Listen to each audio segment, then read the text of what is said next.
बिस्मिल्लाहिर्रहमानिर्रहीम, अस्सलाम वालेकुम। मैं हूं गुलफाम चौधरी। आप देख रहे हैं मेरा फेसबुक पेज और यूट्यूब चैनल। पाकिस्तान की इस बदलती सियासी सूरत हाल जिसने पूरी कौम को एक तजस्सुस में डाल रखा है और पूरी कौम ये सोच रही है कि आने वाले दिन पाकिस्तान की सियासत में किस तरह के होंगे और आने वाले दिनों में इमरान खान साहब के हवाले से क्या खबरें हैं, इस पर अहम तरीन तजिया दिया है डॉक्टर शहबाज गिल साहब ने। आइए पहले उनको सुनते हैं, फिर उस पर बात करते हैं। असल में ये वफ्द इसी काम के लिए आया है। ये वफ्द जो है ये पाकिस्तान को वाज़े तौर पर ये बताने आया है कि अगर आपने जीएसपी प्लस स्टेटस को इंजॉय करना है यूरोपीय यूनियन के अंदर, तो फिर आपको ये फ़ौजी अदालतों के अंदर जो आपने सिविलियंस को ट्राई किया है और उन्हें बेहंगम किस्म की सज़ाएँ दी हैं, और अब तो अदालतों के अंदर कच्चा चट्ठा भी खुल रहा है। कल ही जस्टिस मुसर्रत हलाली साहबा ने जब फ़ौजी अदालतों की समाअत हो रही थी और उसके दरमियान उन्होंने एक सवाल पूछा कि ये जो उन्होंने एक सबूत के ऊपर सवाल पूछा कि एक शख्स को आप पहले चशमदीद गवाह कह रहे हैं और उसके बाद वो कह रहा है कि नहीं, मैं चशमदीद गवाह नहीं हूँ, और इसके अलावा और भी बहुत सारे सवालात वहाँ पूछे गए। तो उसके ऊपर जब जवाब नहीं थे, मतलब वो बिल्कुल बगैर किसी सबूत, बगैर किसी प्रॉपर प्रोसेस के उनको सज़ाएँ दी हैं, तो जस्टिस मुसर्रत हलाली साहबा, जो कि अमूमी तौर पर प्रो एस्टेब्लिशमेंट, प्रो मिलिट्री जज तस्वर होती हैं, उन्होंने भी जब सख्त सवालात पूछे तो जस्टिस अमीनुद्दीन को इंटरवीन करना पड़ा और उन्हें खामोश करवाना पड़ा और उन्हें कहा कि आप मज़ीद सवालात ना पूछें। जिस पर जस्टिस मुसर्रत हलाली साहबा ने फिर नागवारी में कहा, गुस्से में कहा कि कोई मेरे से सीनियर है, मैं एहतराम करता हूं, लेकिन मुझे सवाल पूछने से मना नहीं किया जा सकता। उसके अलावा दूसरे जजेस भी बहुत अहम सवालात वहां पूछ रहे हैं कि एक शख्स जिसको आपने पहले चशमदीद गवाह साबित करके किसी को सजा दी है, बाद में वो अदालत में कहता है मैं चशमदीद गवाह ही नहीं हूं, और इसी तरह और भी बहुत सारी उसमें नालायकियां हैं। तो अब यूरोपीय यूनियन का ये जो वफ्द है, इन्होंने आर्मी चीफ से भी, जैसे मैंने आपको कहा, मुलाकात की, लेकिन गौर कीजिए कि इस मुलाकात की कोई फुटेज जारी नहीं की गई। हालांकि बहुत शौक है आईएसपीआर को कि वो आर्मी चीफ की जो बैरूनी दुनिया के साथ मुलाकातें हैं, क्योंकि फैसल वाडा साहब तो उन्हें रोनाल्डो कहते हैं और वो कहते हैं कि वो रोनाल्डो की तरह घोल वो करते हैं और शहबाज शरीफ सिर्फ बैठकर देखते हैं और महजूज होते हैं। तो रोनाल्डो साहब की जो मुलाकातें हैं वो उनको किसी भी जगह कवर नहीं किया गया, क्योंकि ये मुलाकातें मुश्किल थी। इन मुलाकातों में आर्मी चीफ को डायरेक्टली यूरोपीय यूनियन ने ये पैगाम दिया है कि आप ये मिलिट्री कोर्ट्स वाला काम बंद करें, अदरवाइज आपका जीएसपी प्लस जो है वो बंद कर दिया जाएगा। यही पैगाम यूरोपीय यूनियन ने chief justice of Pakistan justice Yahya Afridi को दिया और यही पैगाम उन्होंने इसाक डार को दिया है। अब आप सोच रहे होंगे कि ये जीएसपी प्लस क्या है। बहुत सारे लोगों को तो जाहिर है पता है, लेकिन बहुत सारे लोगों को नहीं पता। जो अंडर डेवलप्ड कंट्रीज हैं उनके लिए यूरोपीय यूनियन ने एक प्रोग्राम मुरतब किया है कि उनकी जो उनको सपोर्ट करने के लिए, जाहिर है वहाँ से एक्सपोर्ट ज़्यादा होगी तो इनकी इकॉनमीज़ बेहतर होंगी, वहाँ पर लोगों को रोज़गार मिलेगा।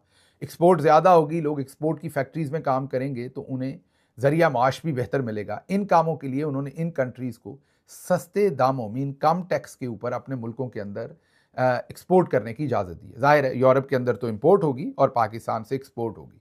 तो पाकिस्तान, बांग्लादेश, इस तरह के बहुत सारे और ममालिक को जीएसपी प्लस का स्टेटस, जिसमें उनके ऊपर ड्यूटीज़ कम लगाई जाती हैं, उनको एक किस्म का फेवर्ड नेशन करार दिया जाता है फॉर एक्सपोर्ट्स या फेवर्ड मार्केट।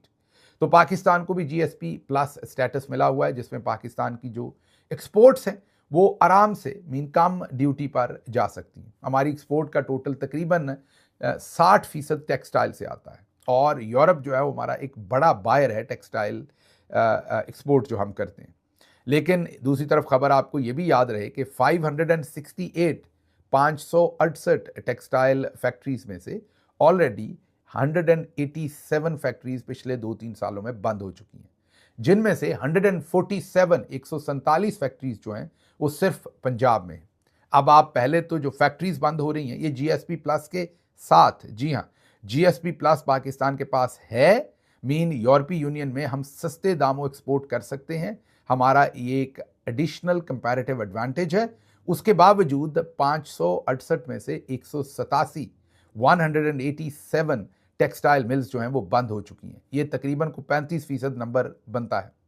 अब अगर जीएसपी प्लस भी बंद हो गया ऑन टॉप ऑफ दैट और उन्होंने ये हटा दिया, तो फिर पाकिस्तान का क्या बनेगा ये आप खुद सोच सकते हैं।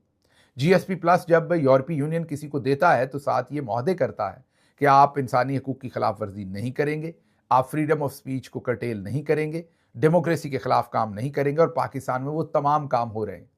अब यूरोपीय यूनियन का जो नुमाइंदा है उन्होंने वाज़े तौर पर कहा है कि अगर आपने ये जारी रखा जो कुछ आप कर रहे हैं, हमने आपको पहले भी यूरोपीय यूनियन इस पर वार्न कर चुका, लेकिन हमारे लोग बाज नहीं आए, इसलिए अब यूरोपीय यूनियन का वफ्द पाकिस्तान आया है और बिलमुशाफा उन्होंने ये पैगाम आर्मी चीफ को भी दिया है, ये उन्होंने पैगाम जो है वो चीफ जस्टिस को भी दिया है और फॉरेन मिनिस्टर को भी दिया है और उन्हें ये बताया है कि अगर आपने ये बाज ना आए और आपने ये रोल बैक ना किया सब कुछ जो आप कर रहे हैं, तो फिर हमें आपका GSP प्लस जो है वो ख़त्म करना पड़ेगा। वाजे झाड़ू फेरा है इनके ऊपर, वाजे तौर पर इनकी ठुकाई की है, सीधा सीधा पैगाम दिया है बगैर किसी लगी लिपटी के। अगली खबर की तरफ चलते हैं।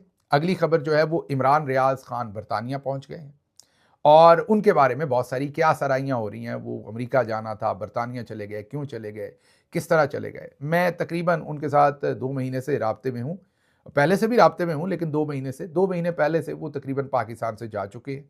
वो एक महफूज मुकाम पे थे जहाँ पर वो महफूज रहे। उनका ख़ानदान जो मेरे पास इतलात हैं वो बहुत पहले ही पाकिस्तान से जा चुका है और अब वो भी बरतानिया पहुँच चुके हैं। उनको मौका दिया जाए कि वो अपना वर्जन खुद दें, क्योंकि वो 2 दफ़ा व्लॉग भी करते हैं दिन में और उनका ट्विटर अकाउंट भी है। तो उनके बारे में जो खामखा की खबरें मीडिया में दी जाती हैं, मैं साथियों से ये दरख्वास्त करूँगा कि उससे इज्तनाब किया जाए। उनके वेयर अबाउट्स के ऊपर कमेंट करने से भी इज्तनाब किया जाए। अगर जब वो मुनासिब समझेंगे और जितना मुनासिब समझेंगे वो लोगों के साथ वो शेयर करेंगे। अब वो एक महफूज मुल्क में है, उनका ख़ानदान महफूज जगह पर है, तो ऐसे हालात में उनको मौका दीजिए पहले कि वो आपसे शेयर करें कि वो कहाँ पर हैं और वो आगे क्या करना चाहते हैं। खामखा उनके बारे में जो इन्फॉर्मेशन दी जाती है कि वो अमेरिका जा रहे हैं, बरतानिया जा रहे हैं, फ़लाँ जगह जा रहे हैं, ये मुनासिब नहीं है। अगली खबर की तरफ चलते हैं।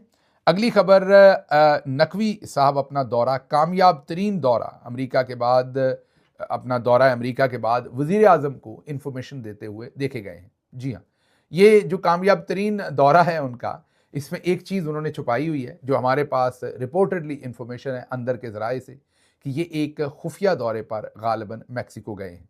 अगर ये खबर गलत है तो हम नकवी साहब से ये कहेंगे कि वो इसकी तरदीद कर दें। हम 48 घंटे वेट करेंगे, अगर उनकी या उनके ऑफिस से कोई तरदीद आई, और कोशिश करेंगे कि हम उनके ऑफिस से रब्ता भी करें।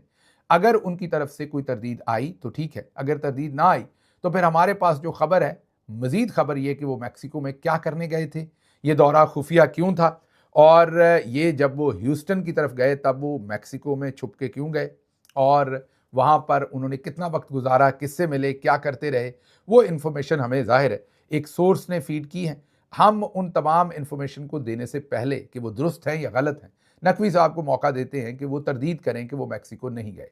अगर वो मैक्सिको गए हैं तो फिर जाहिर है हम अगली खबरें जो हैं वो देना हमारा हक होगा।